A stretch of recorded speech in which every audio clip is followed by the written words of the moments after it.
approaching, we're not quite halfway, we're probably 1/3 of the way maybe. It's 10 o'clock in the morning. Going about a little over 6.5 knots. So, and the wind is about maybe 15 knots. Speed reach.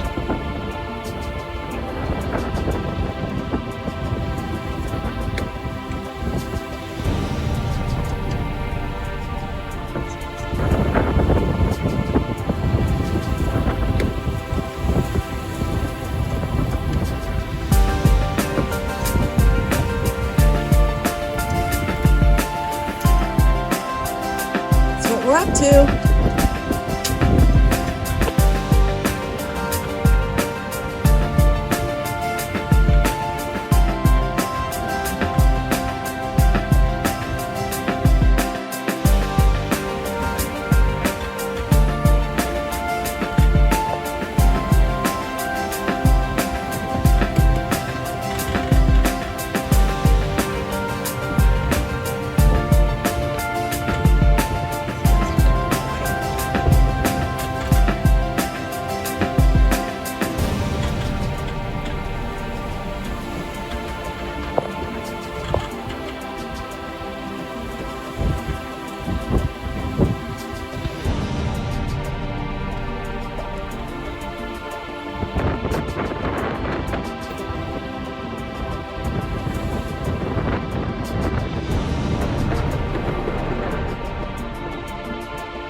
We are anchored at Cala Bassa. We just got here about 30 minutes ago and we've been working on setting our anchor. Lots of people in this anchorage. And we hit sand. Oh, there's another guy over there with no clothes on. All right. This is the nudie anchorage.